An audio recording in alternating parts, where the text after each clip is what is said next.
Everyone, কেমন আছো সবাই? আশা করছি তো সকলেই ভালো আছো।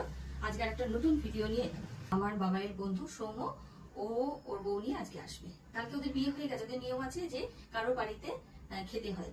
তো আমার বাড়িটা কাছে আর ওদের আত্মীয় স্বজন আশেপাশে নেই, সেই কারণে বললো যে কাকিমা তোমাদের বাড়িতে মানে খাওয়া দাওয়া করে তারপরে হচ্ছে ওদের কালরাত্রি শুরু হবে। তো ভালো কথা।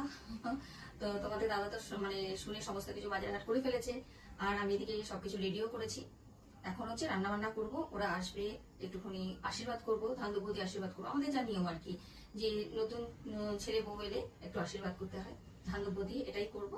আর ওদের জন্য একটু রান্না বান্না করবো, এই হলো আজকের কাজ। ঠিক আছে, আজকে আমাদের বাড়িতে নতুন বউ আসবে। নতুন বউ, তার জন্য দেখো এখানে রান্না বান্না শুরু করে দিয়েছি। এখানে পাবদা মাছ ভাজা হয়ে গেছে, আর এখানে হচ্ছে কাতলা মাছ ভাজা হয়েছে, এখানে হচ্ছে ট্যাংরা মাছ, আরো মাছ আছে দেখাচ্ছি। চালগুলো সব বার করে রেখেছি, গুছিয়ে দিলাম। এবার রান্না বান্না করবো। বাজার এসে গেছে, সমস্ত কিছু রেডি করে তারপরে তোমাদের সঙ্গে আবার দেখাবো কি কি রান্না করলাম। আর নতুন বউ কে, কার বউ, সবকিছুই দেখতে পাবে, দেখতে থাকো।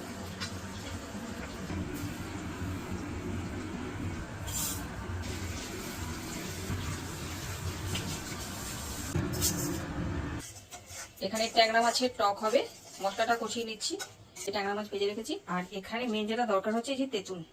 আর যারা খেতে আসবে তারা টক খেতে ভালোবাসে, তার জন্যই মেনলি মাছের টকটা বানাচ্ছি।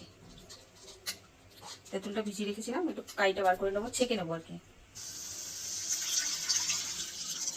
তেঁতুল জলটা ঢেলে দিলাম, ফুটে উঠলে মাছ দিয়ে টক বানিয়ে নেবো। এদিকে দেখো ডাল সিদ্ধ বসিয়ে দিয়েছি, প্লেন একটু মুসুর ডাল বানাবো। আর এখানে পদ্মা মাছটা রেডি হয়ে গেছে, শুধু ধনেপাতা দিয়ে নামিয়ে নেবো। আর এখানে কাতলা মাছের মালাইকারিটা বানাবো। সম্বারা দিয়ে দিলাম, গরম মশলা, জিরে আর তেজপাতা।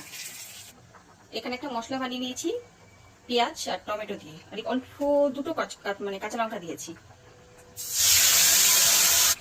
আদা আর হচ্ছে রসুন বাটা দিয়ে দিচ্ছি।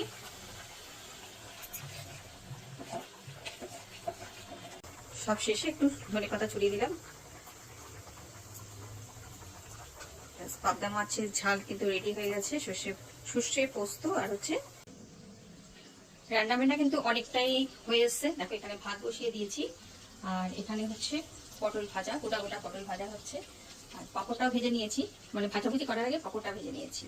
আর হবে একটু গাজর আর হচ্ছে ওই কি বলে বেগুন ভাজা, দুটুকরো বেগুন ভাজা করবো। বেগুন খেতে চায় না কেউ, ওই পাঁচ ভাজা দেবো, তার সাথে বেগুন ভাজাটা দেবো। ঠিক আছে, আর একটু গাজর নিয়ে নিয়েছি। আর এখানে করবো মানে আলু দিয়ে ওই আলু ফ্রাই, মানে আলু ভাজা, বাংলায় যেটা আলু ভাজা হয় সেটাই বানাবো। কিন্তু